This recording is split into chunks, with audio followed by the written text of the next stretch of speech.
అలాగే దర్శకుల్లో వాళ్ళకంటూ ఒక మార్క్ క్రియేట్ చేసుకున్న వాళ్ళు, అంటే వాళ్ళ ఒక సిలబస్ని రాసిన వాళ్ళు ఉండుంటారు కదా, ఎవరు మీరు చెప్పండి? బాపు గొప్ప syllabus రాశాడండి.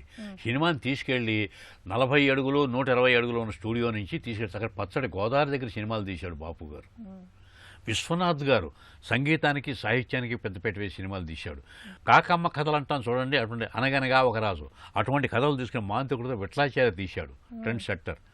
From Russia with love అనేటువంటి వాటిని తీసుకుని కేఎస్ఆర్ దాసు యాక్షన్ సినిమాలు తీశాడు. హిస్టారికల్స్ కృష్ణ తీశాడు, అల్లూరు సీతారామరాజు. ఇదంతా ట్రెండ్ సెట్టర్స్. Why not? ఆది సుబ్బారావు చక్కటి ఫ్యామిలీ కథలని నవలని సినిమాలుగా మార్చాడు ఆది సుబ్బారావు. డాక్టర్ చక్రవర్తి కావచ్చు, తోడుకోడలు కావచ్చు, అలాగే ఆత్రేయ గారు వాగ్దానం తీశాడు నవలని. ప్రస్తుతం దర్శకుల్లో అలా ఉన్నారా? అసలు నాటి తరం దర్శకులకి నేటి తరం దర్శకులకి ఏమైనా వ్యత్యాసం? ఏమండి, చాలా ఎవరిని విమర్శించడం కాదు, ఒక ఫెయిల్యూర్ సినిమా అయినా సరే తీసి డైరెక్ట్ మరుసటి మనుషులతో మాట్లాడటమే గొప్ప అండి. నేను అందరితో కాంటాక్ట్ ప్రయత్నం చేస్తుంటాను కదా, వాళ్ళు ఫోన్లు తీయరు, మాట్లాడరు. అంటే వాళ్ళకంటూ ఓ లోకం సృష్టించుకుని ఆ లోకంలోనే ఉండిపోతున్నారు, దాటి బయటికి రావట్లే.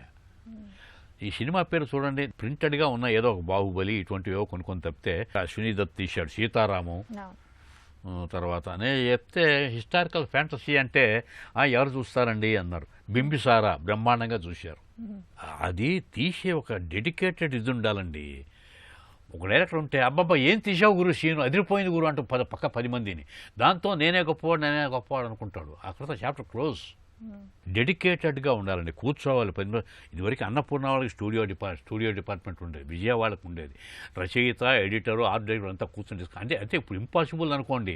ఎందుకంటే అసలు పాటలు తయారు కావటమే, ఈ రచయిత ఓ లైన్ రాస్తాడు, ఆ రచయిత ఓ లైన్ రాస్తాడు, ఈ 2 లైన్లను పక్కన పెట్టుకుని మీడియేట్ ఇంకో లైన్ రాస్తాడు, ఒకడు ఇంకో పాట పాడతాడు, ఎవడేమో ఒక పాడతాడో తెలియదు. అలా అంత కంప్యూటర్ యుగం అయ్యేసరికి స్పీడ్ పెరిగిపోయింది. స్పీడ్ పెరిగిపోయి ఇవాళ సినిమా మొదలెడితే రేపు పొద్దున కల్లా రిలీజ్ అయిపోవాలి. ఈజీ ఎర్న్ మనీ వస్తుంది, ఎవరెవరో తెస్తుంటారు, డబ్బు పెట్టుబడి పెడుతుంటారు.